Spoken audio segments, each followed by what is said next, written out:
Eu gostaria de convidar todos vocês para que abram as suas Bíblias na carta que o apóstolo Paulo escreveu aos Efésios, no capítulo 2. Hoje nós vamos ler os versículos 4 e 5. Caso você esteja aqui sem a sua Bíblia, o mesmo texto vai ser exibido nessas TVs aqui da frente. E você que acompanha a nossa transmissão online já vê aparecendo também aí em sua tela, junto com o tema dessa mensagem de hoje, o texto bíblico de Efésios, no capítulo 2, versos 4 e 5. Nós temos caminhado aqui desde o primeiro domingo de março, nessa série de exposições da mensagem da carta do apóstolo Paulo aos Efésios. Aqui na igreja, nós costumamos pregar expositivamente e preferencialmente livros inteiros da Bíblia.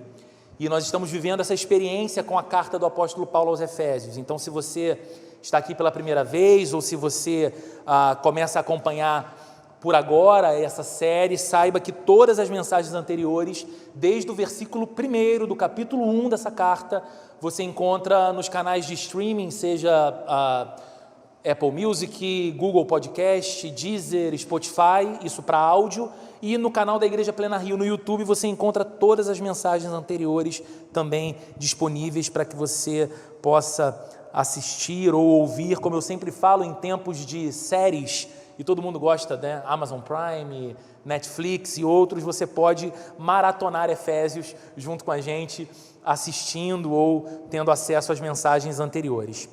Vamos ler então o texto dessa manhã, Efésios capítulo 2, versículo 4. Todavia Deus, que é rico em misericórdia, pelo grande amor com que nos amou, deu-nos vida com Cristo, quando ainda estávamos mortos em transgressões. Pela graça, vocês são salvos. Vamos ler juntos mais uma vez? Todavia Deus, que é rico em misericórdia, pelo grande amor com que nos amou, deu-nos vida com Cristo, quando ainda estávamos mortos em transgressões. Pela graça, vocês são salvos. Vamos fechar os olhos e orar mais uma vez. Senhor, muito obrigado por essa manhã de domingo. Muito obrigado por toda essa graça do Senhor que nos permite cantar, que nos permite orar, que nos permite abrir o coração, corações tão imperfeitos como os nossos, Senhor, corações tão falhos como os nossos, Senhor, diante de um Deus tão puro, tão santo, tão bom e tão correto como o Senhor, e saber que ao fazer isso, ao agirmos assim, não somos rechaçados da Tua presença, não somos banidos da Tua presença, o Senhor não se volta de costas para nós, pelo contrário, o Senhor nos acolhe, o Senhor nos recebe, o Senhor nos toca o coração, o Senhor escuta atentamente as canções que entoamos e as orações que fazemos, e o Senhor, por tanta misericórdia e grande graça, nos fala ao coração também pela Tua palavra. Senhor, o Senhor conhece a gente melhor do que nós mesmos nos conhecemos. O Senhor sabe aquilo que nós trazemos dentro do peito, aquilo que sobra na gente e aquilo que falta. O Senhor sabe exatamente aquilo que nós buscamos, talvez em outras fontes, mas só acharemos em Ti. O Senhor sabe por que estamos aqui nessa manhã. O Senhor sabe por que aqueles que estão online estão nesse momento conectados a tudo que está acontecendo nesse culto. E o que eu te peço, Senhor, é que o Senhor realize nesse momento aquela obra que eu não tenho nenhuma capacidade de fazer. Ser humano algum é capaz de fazer, mas o Teu Espírito Santo, poderoso, vivo, é capaz de fazer. Pegar a Tua palavra, que é viva, e transformar essa palavra em vida dentro de nós. Deus amado, renovando o nosso coração, restaurando aquilo que está quebrado em nós, trazendo esperança, novo ânimo, fôlego, inspiração para a caminhada e também produzindo, Senhor, o milagre do novo nascimento, da conversão. Senhor, a Tua palavra diz que o Evangelho é o poder do Senhor para a salvação de todo aquele que crê. E a própria fé não vem de nós, é dom de Deus. O que eu te peço é que nessa manhã o Senhor derrame sobre esse lugar e sobre a vida de todos e todas acompanhando esse culto conosco, aqui ou remotamente, o Senhor derrame o dom da fé e a graça que salva e edifica o teu povo, em nome de Jesus. Amém e amém. Eu queria te fazer uma pergunta. O que é capaz de cativar o seu coração? Quem exerce fascínio no teu coração? Ou que tipo de coisa exerce fascínio no seu coração a ponto de capturar você, capturar suas emoções, capturar os seus sentidos, capturar os seus pensamentos? É algo tão importante, ou é alguém tão importante que você diz a respeito dele ou a respeito daquilo: isso me cativou.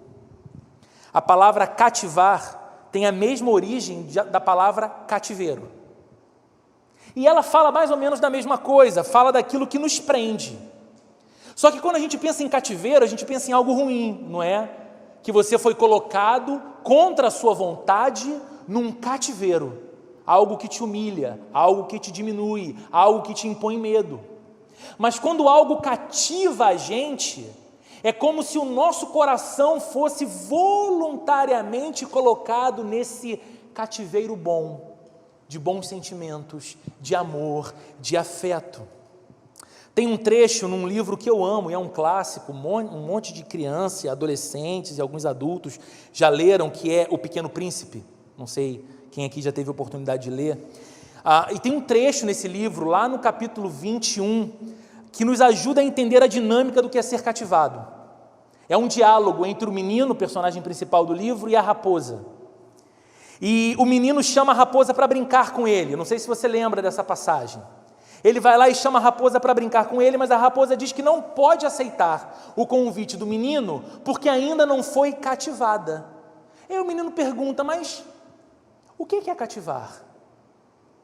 E a raposa responde para ele: cativar é criar laços.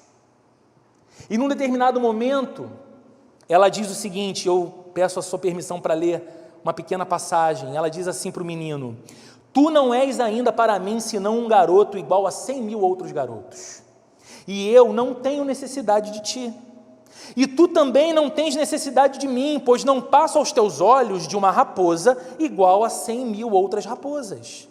Mas se tu me cativas, nós teremos necessidade um do outro. Serás para mim único no mundo, e eu serei para ti única no mundo. A explicação da raposa do que é cativar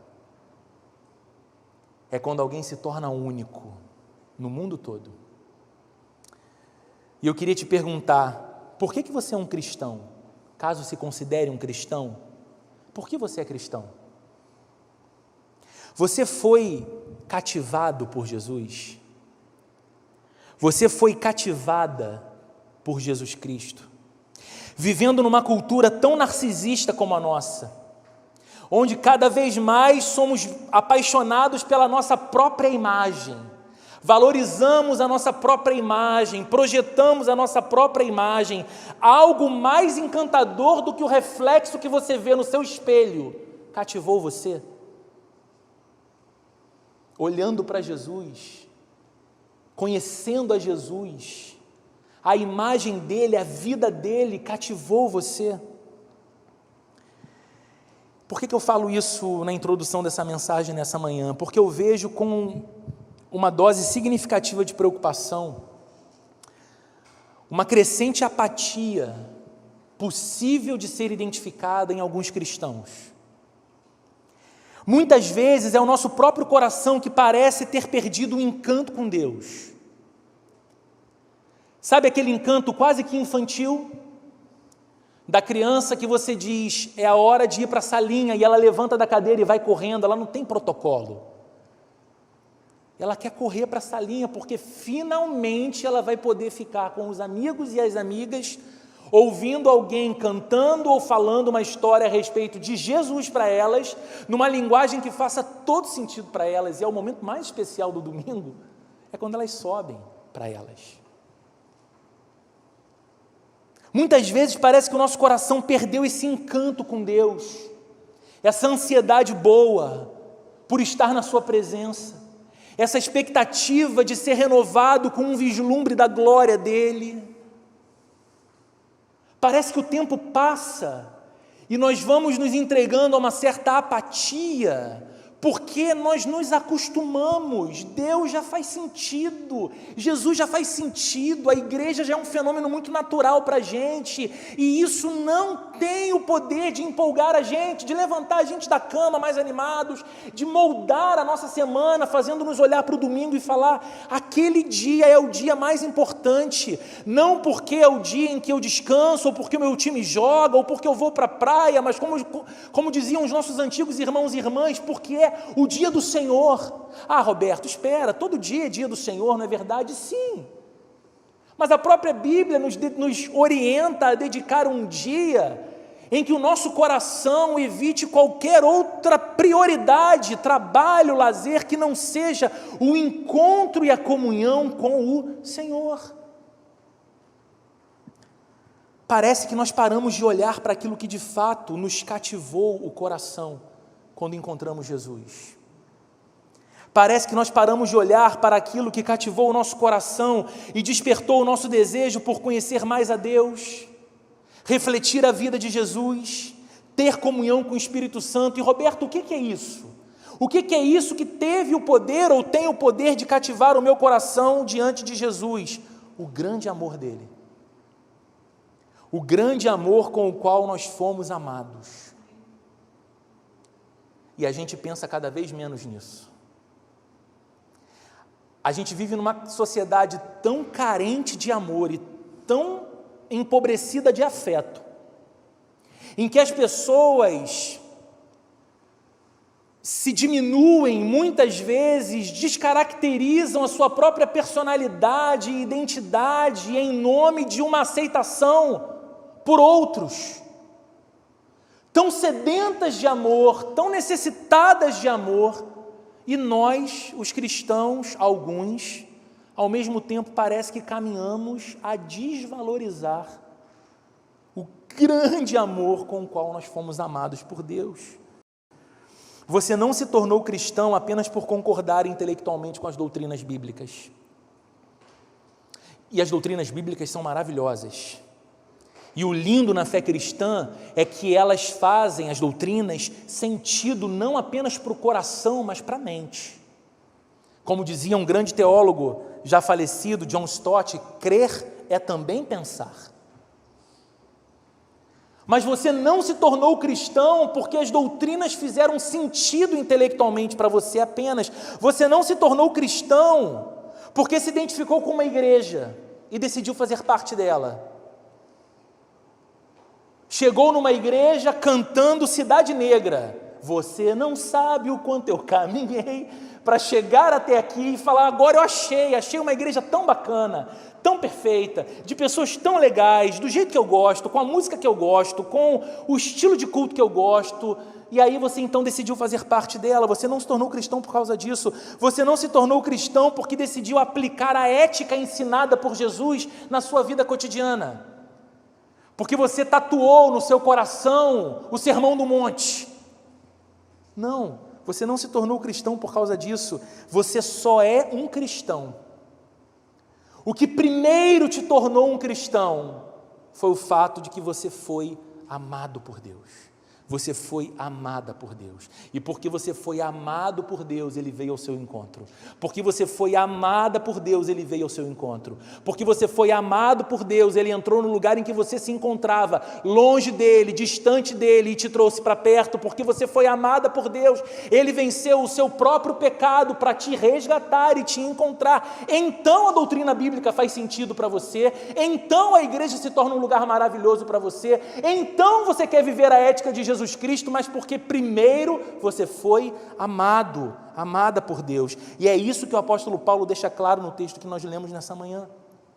Já passamos por ele um pouquinho na semana passada, Paulo fala da condição natural de todo ser humano por causa do pecado, e é desalentador ler a descrição que Paulo faz da humanidade ali. Mortos espiritualmente falando em transgressões e pecados, rebeldes por natureza e espiritualmente fracassados por natureza.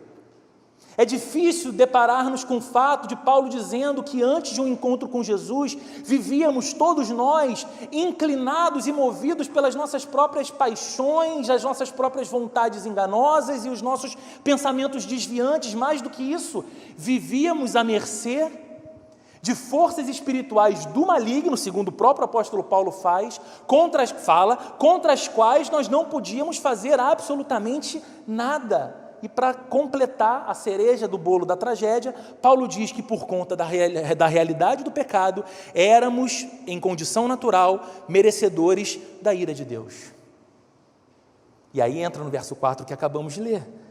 Após deixar claro que os nossos pecados eram problemas graves para os quais nós não tínhamos solução, pecados que nos tornavam dignos de condenação, Paulo diz no verso 4, todavia Deus, que é rico em misericórdia, e aqui eu grifo essa parte, pelo grande amor com que nos amou, deu-nos vida com Cristo, quando ainda estávamos mortos em transgressões, pela graça vocês são salvos. Aqui, queridos, aqui está aquilo que tem o poder de cativar a nossa alma para sempre e completamente. Aqui, no que Paulo está dizendo aqui, toda a nossa compreensão de amor, ela é imperfeita, até que a gente se depara com o grande amor de Deus. Você pode conjecturar sobre o amor, você pode ter lido muitas poesias de amor, você pode ter lido muitos teóricos sobre o amor, você pode ter assistido muitos filmes que falam da beleza do amor, seja o amor conjugal, seja o amor de pais e filhos, seja o amor patriótico, seja o amor entre amigos, não importa, toda a nossa compreensão de amor era imperfeita até que a gente se deparou com o grande amor de Deus. O amor ganhou outra cor, outro sabor, toda a nossa experiência com amor era imperfeita, até que nós provamos o grande amor de Deus por nós. E aí o cristão é alguém que pode dizer, então efetivamente conheci o que o amor é. Não que eu não tenha experimentado algo que possa ser chamado de amor, não que eu nunca tenha amado, não que eu nunca tenha recebido amor, mas o que eu encontrei em Jesus Cristo, eu não posso comparar com nenhuma outra vivência, com nenhuma outra experiência. Nós conhecíamos o amor pela ótica do mérito. Ou seja, uma resposta que nós oferecemos a alguém que nós acreditamos merecer o nosso amor. Você ama os seus filhos e você diz, ora, eu gerei, eu tenho uma responsabilidade de cuidar, de ver crescer, de ver o desenvolvimento emocional, intelectual, até mesmo o desenvolvimento financeiro, e mais do que isso, eu faço um monte de coisa e essa criança sorri para mim, essa criança me alegra, essa criança fala coisas engraçadas, essa criança enche meu coração de doçura, então ela me entrega coisas que fazem com que eu a ame cada vez mais, e a relação conjugal passa muitas vezes pelo mesmo caminho. Eu tomo uma decisão madura e consciente de dedicar a minha vida a amar alguém, mas como ninguém nasceu com a vocação para sofrer prazerosamente, nós entramos no relacionamento conjugal com expectativas não apenas de oferecer amor, de oferecer atos de amor, mas também de receber amor. Não é verdade? Então a gente conhece o amor muito nessa via, a via do merecimento, a via do mérito, uma resposta que nós esperamos que alguém dê para nós, porque nós acreditamos que merecemos aquele amor. Mas olha para o Evangelho. Olha para o Evangelho, olha para o que a Bíblia está dizendo. Não havia absolutamente nada em nós que despertasse o afeto de Deus. Não havia nada em ser humano algum que fizesse Deus dar uma espiadinha do alto de seu trono, dizendo, uau, aquele ali, efetivamente, é diferente dos demais seres humanos. Aquela mulher que eu criei é dotada dos mais puros sentimentos. Nenhum pensamento dela é um pensamento errado. Nenhum desejo que visita o coração dela é impuro. Nenhuma atitude dela é condenável. Eu errei, ela não tinha que ser humano, ela tinha que ser anjo, inclusive. Não. A Bíblia diz que todos pecaram. A Bíblia diz que todos pecaram e a uma se desviaram do Senhor e não há quem o busque, não há quem busque o bem. Eu sei que isso é um golpe muitas vezes no nosso orgulho e nessa nossa paixão pela nossa própria autoimagem, mas se você for honesto, se você for honesta e se você tem espelho, não apenas para contemplar a sua estrutura física, mas um espelho moral, você precisa reconhecer que nem sempre a sua postura de condenar aquilo que é claramente imoral e condenável no outro vem de alguém absolutamente livre de tropeços.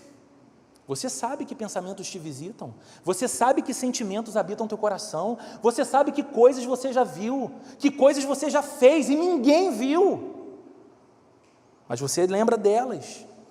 A Bíblia diz, o Evangelho diz que não havia absolutamente nada em nós que despertasse então um afeto de Deus, pelo contrário, nós éramos merecedores do desprezo divino. Ah, por que, Roberto, é assim? Porque é exatamente assim que você faz nas suas relações. Você sabe de alguém que vive a te desprezar, vive a desejar o seu mal, não se importa com o que você sente, não se importa com o que você sabe, não se importa com o que você tem, despreza você.com.br, e você faz o quê? Corre atrás daquela pessoa para amar? Corre atrás daquela pessoa para fazer o bem para ela? Encontra com outras pessoas e diz a ela é uma pessoa maravilhosa, incrível, bela, admirável? Não. No mínimo você se afasta, porque você não quer um relacionamento tóxico. Você não quer estar perto de alguém que te deseja tão mal, que te quer tão mal. Agora imagine a nossa relação com Deus, criados por Ele, vivendo num mundo criado por Ele, respirando nesse exato momento um oxigênio que é pura obra da misericórdia dEle, tendo um organismo funcionando corretamente, podendo pensar aquilo que está sendo falado, tendo habilidade motora, podendo se ocupar inteiramente do momento em que você está, entre aspas, sendo o senhor da situação, tendo total domínio das suas emoções e do seu movimento no corpo. Tudo isso por uma obra da misericórdia de Deus, vivíamos eu e você a desprezar a existência desse Deus, a dar de ombros para a lei que Ele criou, não como um código moral fora dele mesmo, mas algo que revela o caráter dele. Eu criei a vida e o mundo, e a vida e o mundo serão plenos se vocês viverem dessa forma, comigo e para mim. E aí o que nós fizemos a vida toda? Demos de ombro. Vou viver do meu jeito, vou viver segundo as minhas leis. O que nós merecíamos desse Deus? Amor ou desprezo? Mas Deus não é como nós.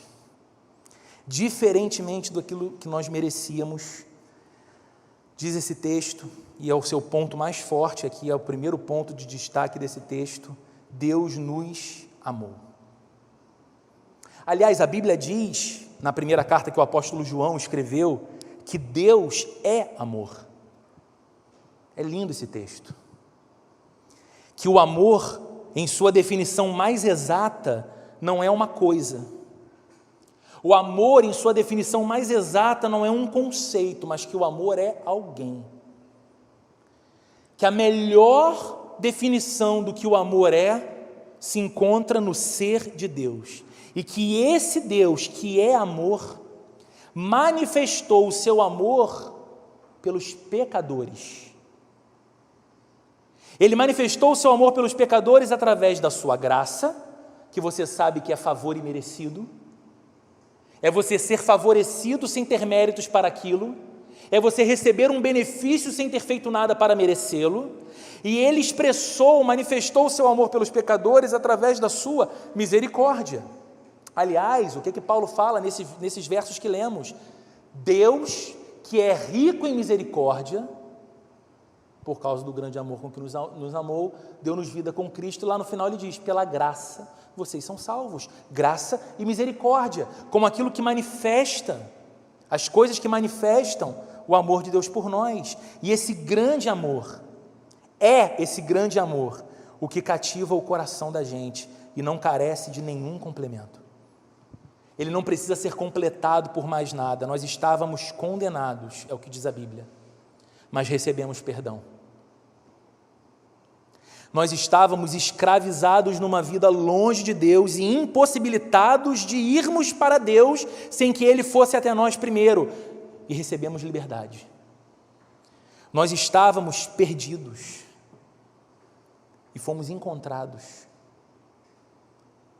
Nós não apenas estávamos perdidos no sentido mais escatológico da ideia, ou seja, nós estávamos, porque éramos condenáveis, suscetíveis à perdição eterna. Não apenas isso, existencialmente a gente estava perdido, batendo cabeça na vida, tomando decisão tola o tempo todo, mas nós fomos encontrados.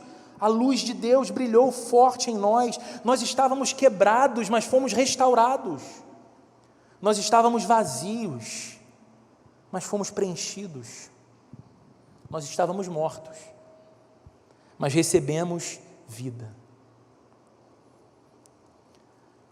Você percebe como essas coisas, elas tinham que ter em si mesmas o poder de empolgar a gente? Como essas coisas tinham que ter o poder de arrancar de nós as mais sinceras expressões de louvor a Deus. Porque nós não recebemos aquilo que merecíamos.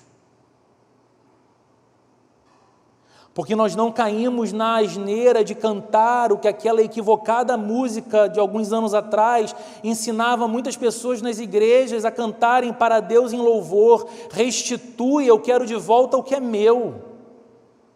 Cantando tolamente, sem entender que se elas tivessem de volta aquilo que era delas, elas só poderiam esperar de Deus condenação e abandono, não amor, graça e misericórdia. Ainda bem que Deus não nos deu aquilo que os nossos méritos pediam. E o canal através do qual toda essa graça e misericórdia chegaram até nós, até você e até mim, foi o sacrifício que Jesus ofereceu com a sua própria vida naquela cruz. Qual é a prova do amor de Deus por mim? A cruz. Qual é a prova de Deus de que a sua graça é real e que a sua misericórdia é grande comigo? A cruz onde Jesus Cristo foi pendurado. Foi ali, no Calvário, que Deus demonstrou o seu repúdio pelo pecado e o seu amor pelos pecadores. Foi na cruz do Calvário que Deus revelou à humanidade, de fato, quão graves são os nossos pecados e quão dignos de condenação são os nossos pecados. Ao ponto do eterno Filho de Deus vir a este mundo santo e perfeito, e vivendo de modo santo e perfeito, o único ser humano que cumpriu plenamente a lei santa de Deus, para assumir o nosso lugar, receber a condenação de ser pendurado numa cruz e morrer pelos pecadores. Você e eu, com a Bíblia aberta, não temos o direito de achar que Deus banaliza o pecado. Você e eu, com a Bíblia aberta, não temos o direito de relativizar aquilo que a Bíblia chama de pecado, porque foi o pecado que pendurou o Santo Filho de Deus na cruz. Mas você e eu não temos o direito de dizer que Deus não ama as pessoas, porque na cruz Ele revelou o amor dEle pelos pecadores, a sua ojeriza pelo pecado, mas o seu amor por pecadores vis como eu e como você, alvos do seu amor. Você consegue entender que esse amor de Deus é tudo que você tem, mas que esse amor de Deus é também tudo que você necessita? O que você precisa a mais? O que vai tornar você mais completa do que o amor de Deus por você? A realidade do amor de Deus por você é o que deve encher o seu coração de admiração por Ele e adoração a Ele. O autor bíblico diz que nós o amamos porque Ele nos amou primeiro. Então o nosso amor é uma resposta ao amor dEle. Quando você olha para o seu coração, você vê seu coração sendo assim, preenchido de admiração por Deus, de admiração por Cristo, de desejo, você se surpreende tendo desejo no meio da sua semana de adorar a Jesus. E eu não estou dizendo que com isso você tem que correr para o culto, ou procurar onde tem uma igreja aberta para então, junto com os músicos, cantar e adorar a Jesus, mas que no meio do seu dia, o seu coração pode ser elevado para além das circunstâncias da sua vida, para além das suas preocupações com a manutenção das suas coisas, o dinheiro na sua conta, o seu trabalho, a saúde dos seus filhos. O seu coração pode ser elevado à presença de Deus e dizer: Senhor, nada disso nessa vida seria real e seria vida se não fosse a tua grande graça, a sua grande misericórdia, o seu grande amor, e pelo teu amor eu te louvo.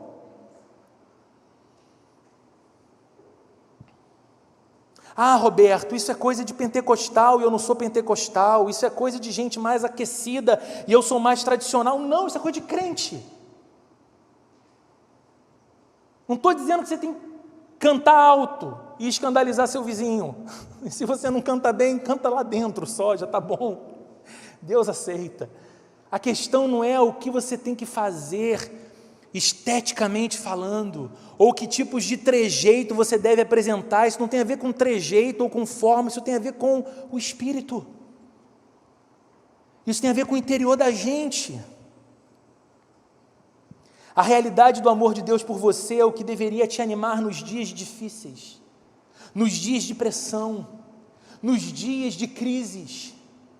E todos nós atravessamos esses dias, gente. Todos nós conhecemos o peso das pressões, todos nós sabemos o que é crise, todos nós sabemos o que é um dia difícil, uma semana difícil, um mês difícil, ano difícil, e vamos parar por aqui, que daqui a pouco gera uma competição. A gente sabe. E o que vai nos valer a alma nesses dias? O que pode nos fazer bem, o que pode oxigenar as nossas emoções, o que pode renovar a nossa mente, o que pode mudar o nosso ânimo?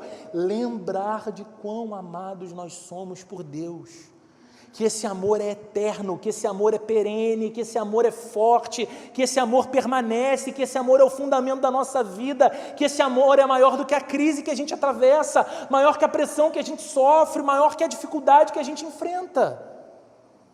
A realidade do amor de Deus por você é o que deveria te renovar na certeza de que a mesma graça que te salvou, lembra do texto? Pela graça vocês são salvos. É essa a realidade do amor de Deus que deveria renovar o seu coração na certeza de que a mesma graça que te salvou não irá faltar em cada um dos seus dias, até aquele grande dia chegar. Até o grande dia do encontro com Cristo, para sempre. Não vai faltar a mesma graça que te deu vida enquanto você estava espiritualmente morto, que te deu restauração enquanto você estava fragmentado, que te deu perdão enquanto você era condenável. A mesma graça te sustentará todos os dias, ela não vai faltar. E o que te dá a certeza de que essa graça não vai faltar sobre você?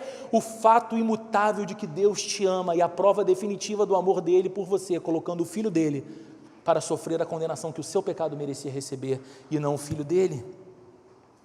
Deus nos deu vida, Deus nos amou, e mais do que isso, diz esse texto, Deus nos ressuscitou, deu-nos vida com Cristo, quando ainda estávamos mortos em transgressões. Que contraste! Deu-nos vida enquanto ainda estávamos mortos. Que declaração! Apenas quem reconhece o quanto Deus fez em sua vida é capaz de se encher do senso de maravilha com a declaração que Paulo faz aqui. Deu-nos vida com Cristo enquanto estávamos mortos. Por amor, por seu grande amor, Deus nos tirou da sepultura espiritual que o pecado havia colocado a gente. Você e eu não conseguiríamos sair dali. Você e eu não podíamos fazer nada por nós mesmos diante de Deus nessa situação. Estávamos mortos. E por amor, Deus abriu aquela cova e nos chamou para fora, nos chamou para a vida. Nós passamos da morte para a vida. Aliás, o próprio Jesus disse isso. Veja o que diz o texto de João, capítulo 5, verso 24. Ele vai ser exibido aqui e também aí na sua TV, você que acompanha de casa.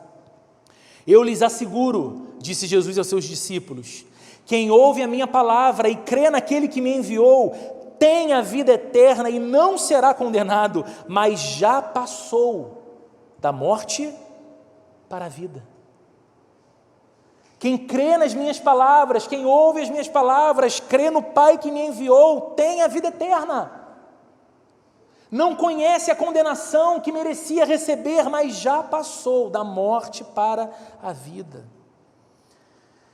É por causa de textos como esse, queridos, que não é correta aquela ideia que algumas pessoas têm de que Jesus melhora a vida daqueles que se encontram com Ele. Que é muito legal a gente participar de uma igreja, participar de alguns cultos, ou talvez de algumas campanhas mais direcionadas para algo que é do nosso interesse, porque Jesus está super interessado em dar um upgrade na nossa vida. Que Jesus, se a gente já tem uma vida bacana, der uma atençãozinha aqui e ali para o que Jesus tem a dizer, poxa, a vida legal vai ficar ainda muito melhor. Essa não é uma ideia bíblica. Jesus não veio consertar algumas poucas coisas que não estavam boas em você e te oferecer essa versão turbo, 2.0. Agora melhor por causa de Jesus. Não. Jesus não veio melhorar você. O Evangelho diz que, na verdade, Jesus veio sepultar aquela vida que já estava morta em você. Porque aquela antiga vida, ou aquela antiga maneira de viver, nos mantinha distantes de Deus e longe da verdadeira vida. Aquela velha vida, ou como a Bíblia chama, o velho homem, morreu com Cristo. Foi crucificado naquela cruz, juntamente com Cristo. E todas as coisas características daquela antiga maneira de viver, desprezando a Deus, de costas para Ele, tornando-nos senhores do nosso próprio caminho, fazendo do nosso coração a nossa própria lei, todas essas coisas foram penduradas na cruz com Cristo, e aquela vida indiferente a Deus morreu, e aquela vida de condenação diante de Deus morreu, e Jesus nos ressuscitou. Olha o que Paulo está dizendo: deu-nos vida com Cristo. Deu-nos vida através de Cristo, trouxe-nos a vida, tirando-nos da morte através de Jesus, e nós temos uma nova vida, não uma vida melhor, não uma vida melhorada, não uma vida aperfeiçoada, porque não havia nada de bom naquela. Aquela vida morreu e outra vida surgiu, vida na graça de Deus e vida pela graça de Deus.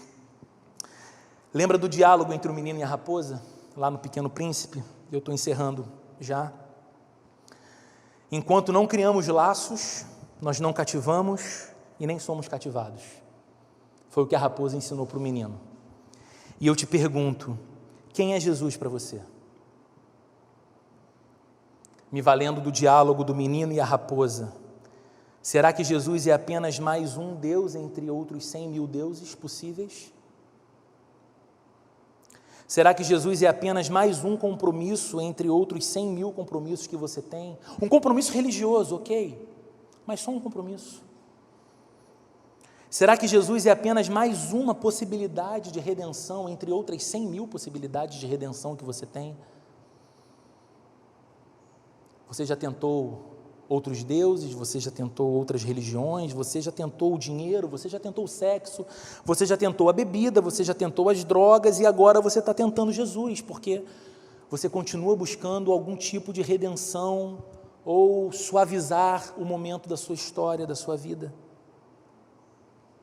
De fato, se a gente não olhar para a realidade do amor de Deus por nós, do quanto Cristo nos amou ao ponto de se entregar naquela cruz por nós, nós não seremos cativados por Ele.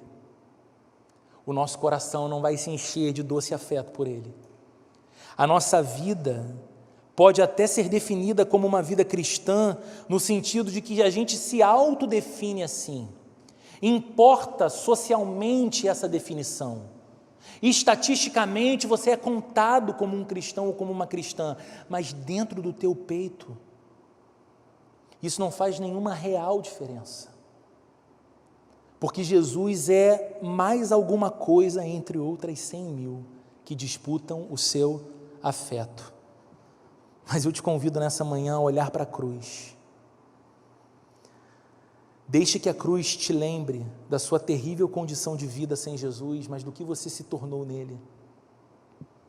Deixe que a cruz do nosso Salvador lembre a você que a iminente condenação que você era merecedor foi transformada em graça, perdão, misericórdia. Que a sua vida importa para Deus ao ponto dele abrir mão do seu único filho para fazer de você um filho, para fazer de você uma filha nele, em Jesus. Deus te envolveu com laços de amor. Uma coisa eu posso dizer: Deus é incapaz de tratar qualquer um de nós como mais um entre outros 100.000. Deus nos trata como únicos. Quando Jesus subiu naquela cruz, ele carregava os seus pecados e ele era o seu representante, era como se ele tivesse ali o seu CPF com ele. O dossiê de todos os seus pecados. Todo aquele dossiê de pecados que poderiam ser apresentados no final, no tribunal do justo juiz do universo e que tornaria o Roberto condenável. Jesus pegou todo aquele dossiê e falou para o seu pai: pai, essa culpa é minha, eu assumo. Todos os pecados do Roberto, pai, pune em mim. E todos os meus méritos, e toda a minha virtude, e toda a minha santidade oferece a ele. Vista ele com as minhas roupas, para que ele seja para sempre meu. Como ele disse em João capítulo 17, para que onde eu esteja, estejam também aqueles que tu me deste, pai. Olhe para a cruz. Deus te envolveu com laços de amor, não te tratando como mais um, mas como o único no mundo inteiro. Foi por você que Jesus veio ao mundo, o mistério da encarnação. Foi por você que ele assumiu a sua condenação, a sua culpa. Foi por você que ele morreu naquela cruz e foi por você que ele ressuscitou ao terceiro dia para te oferecer uma nova vida. Então, se Jesus não é o maior desejo do seu coração, ore para que isso se torne uma verdade em sua vida. Você é sincero, você é sincera. Você não está aqui para dizer aquilo que eu quero ouvir, você não tem nenhum compromisso de fazer isso. Mas responda no seu próprio coração a essa pergunta: Jesus, ele é o grande desejo da minha alma. Jesus é o que eu mais quero. É por Jesus que eu mais espero. É a presença de Jesus, ou a comunhão com Jesus que eu mais anelo. É conhecer Jesus o que eu mais quero, e é refletir Jesus o que eu mais anseio. E se a resposta para essa pergunta for não, apenas ore pedindo para que pelo Espírito Santo isso comece a se tornar uma verdade para você, porque quanto mais ciente do grande amor de Deus, isso eu posso te garantir, mais completo você será, mais completa você será. Quanto mais ciente do amor de Deus por você, mais forte você vai se sentir na vida. Essa vida que desafia as nossas fibras, as nossas estruturas emocionais, você vai se sentir mais forte quanto mais consciente for do grande amor de Deus por você. Quanto mais ciente do amor de Deus por você, menos carente você vai se sentir. Menos carência de relacionamento. Essa necessidade de passar por tantas experiências e em tantas mãos e com tantas vivências e continuar vazia, continuar vazio. O amor de Jesus vai completar você, preencher você. Essa carência por admiração, essa necessidade de ser aceito no seu grupo, isso vai acabar porque você foi aceito por aquele único que poderia jamais te aceitar e decidiu te amar e te aceitar. Quanto mais ciente do amor de Deus, mais intensa será a sua adoração e mais intenso será o seu desejo de queimar até o fim o pavio da sua vida para a glória de Jesus. Sabe, gente, eu gosto muito dessa imagem do pavio da vela se consumindo para pensar na vida. Você pode achar uma coisa um pouco mórbida, mas eu acho que aquilo ali representa bem a vida. Aquilo vai queimando, a vela vai diminuindo até que aquilo se apague. E eu digo a vocês, como eu falei na semana passada, o que eu prego para vocês eu preciso pregar primeiro para mim. E o que eu escrevi aqui e li para vocês nesse final é aquilo que eu escrevi pensando no meu próprio coração, e essa é a minha oração. Eu quero queimar até o final o pavio dessa vida que é tão breve, tão dura e tão incerta, para conhecer a Deus, para fazê-lo conhecido e para viver para a glória dele.